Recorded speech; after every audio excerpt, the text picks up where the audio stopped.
Halo, perkenalkan, nama saya Frankie Oktanio. Saya sekarang ini akan membantu kalian dalam belajar materi, akan tetapi saya tidak bisa mengajar kalian di setiap waktu.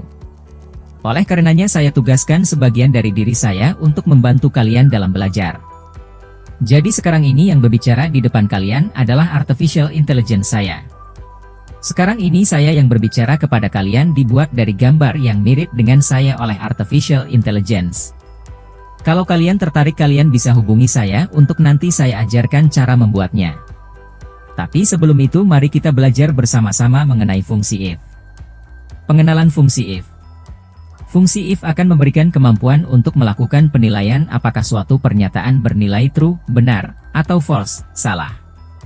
Bernilai true yang dimaksud di sini adalah jika nilainya benar maka kondisi terpenuhi dan evaluasi uji logika bernilai true.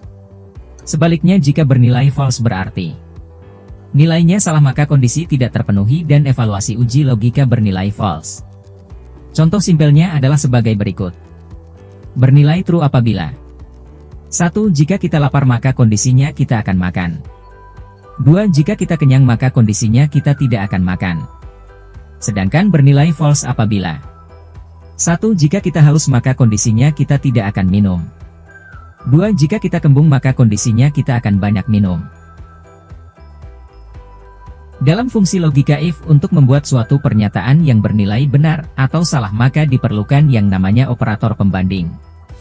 Operator pembanding inilah yang nantinya akan membantu untuk menghasilkan kondisi yang sesuai dengan pernyataan ataupun nilai yang tertera.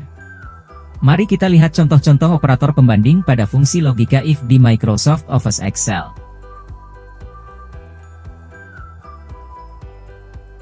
Setelah kita mengenal operator-operator apa saja yang digunakan pada fungsi if di Microsoft Excel, sekarang waktunya kita melangkah ke dalam penulisan sintaks fungsi if. Maksud sintaks di dalam fungsi if di sini adalah apa? Apa saja yang harus kita inputkan ketika kita akan menggunakan fungsi if? Dari gambar terlihat bahwa terdapat 3 sintaks yang harus kita inputkan saat akan menggunakan fungsi if, yaitu logical test, value if true, dan value if false. Mari kita bahas satu persatu ketiga sintaks tersebut. Pertama, logical test merupakan nilai yang dapat diuji untuk menghasilkan nilai true atau false. Kedua, value if true merupakan nilai yang dihasilkan apabila logika bernilai benar. Dan yang terakhir, value if false merupakan nilai yang dihasilkan apabila logika bernilai salah. Jangan lupa juga untuk kita memperhatikan tanda penghubung dari logical test ke value if true ataupun value if false. Sebab tanda penghubung yang digunakan antar komputer yang satu dengan yang lain akan berbeda tergantung dari settingan komputer yang digunakan.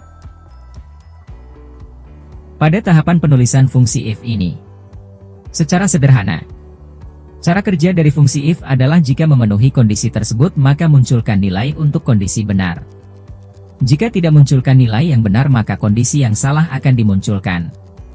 Penulisan fungsi if selalu diawali dengan tanda sama dengan, kemudian tulisan if, diikuti tanda kurung buka, lalu alamat sel kode, operator pembanding, kemudian syarat kondisi yang harus dipenuhi, koma, kemudian nilai jika kondisi benar, koma, nilai jika kondisi bernilai salah, dan yang terakhir diakhiri dengan tanda kurung tutup.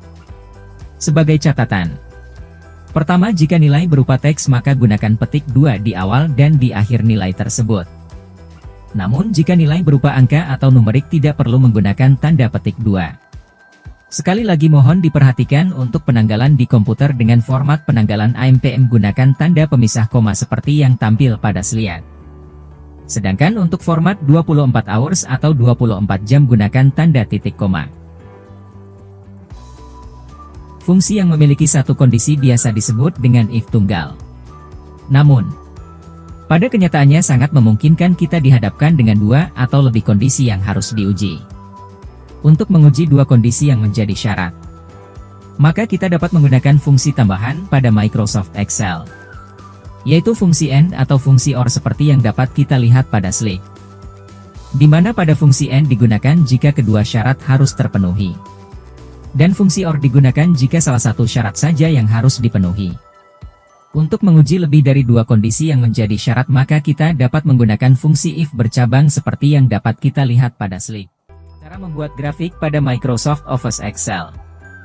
Untuk membuat grafik, maka yang pertama kita perlu membuat tabel yang berisikan data yang akan kita tampilkan dalam bentuk grafik.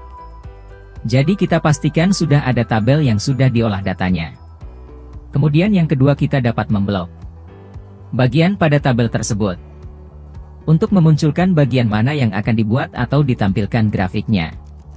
Bagian yang diblok bisa semua tabel, ataupun hanya beberapa bagian kolom tabel yang akan kita buat grafiknya. Ketiga, setelah kita mendapatkan tabel dan kita sudah menentukan bagian mana yang akan kita buat grafiknya, maka dalam keadaan tabel yang sudah diblok kita segera memilih ribbon tab insert. Kemudian kita pilih group chart. Setelah itu kita memilih jenis grafik yang kita mau dan juga model grafik yang kita inginkan.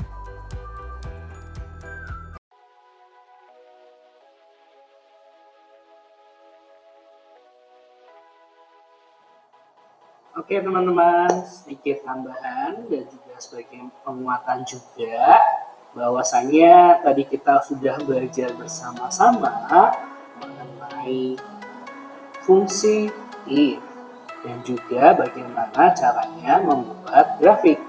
Nah, hari ini Bapak akan langsung mendemonstrasikan bagaimana sih cara membuat grafiknya. Mari kita belajar bersama-sama.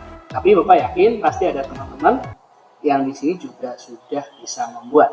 Tetapi nggak ada salahnya dong kalau kita sama-sama belajar.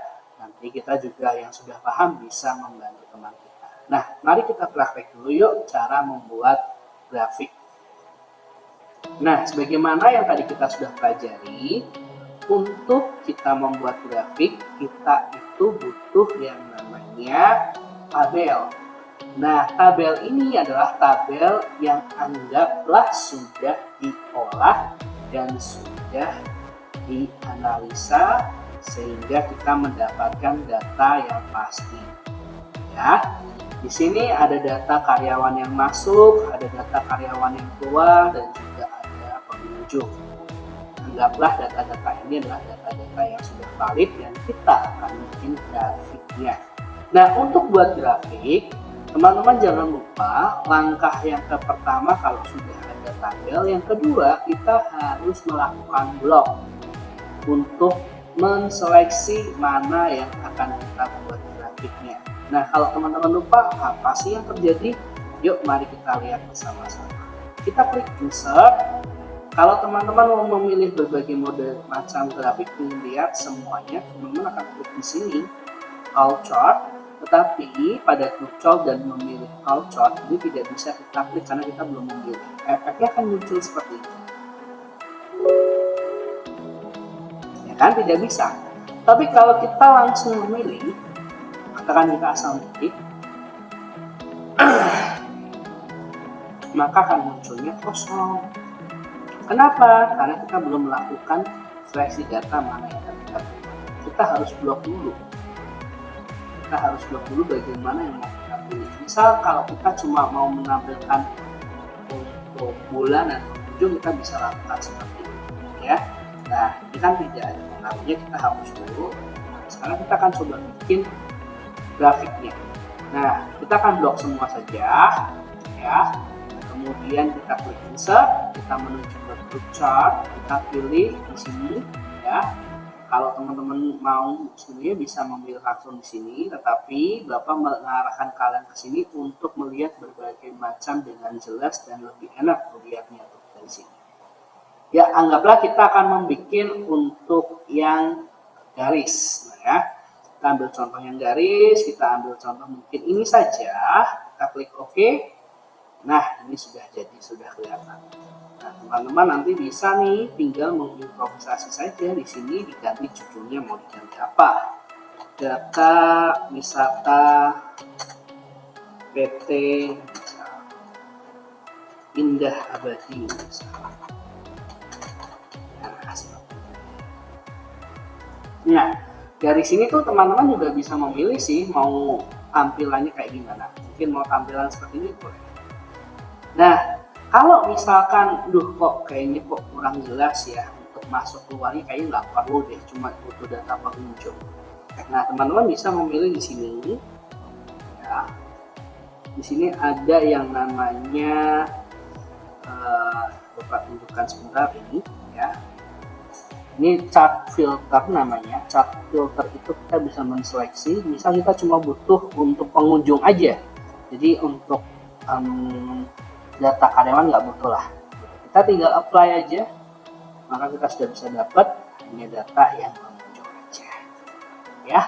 Nah, ini adalah salah satu contoh dalam membuatkan grafik. Teman-teman nanti bisa praktik dan bisa mencobanya ya. Jadi begitu dari Bapak, terima kasih. Semoga video ini menjadi gambaran buat kalian bagaimana caranya membuat grafik, dan semoga kalian juga makin tertarik, makin berkreasi dalam belajar untuk analisis data di bagian Microsoft Office Excel.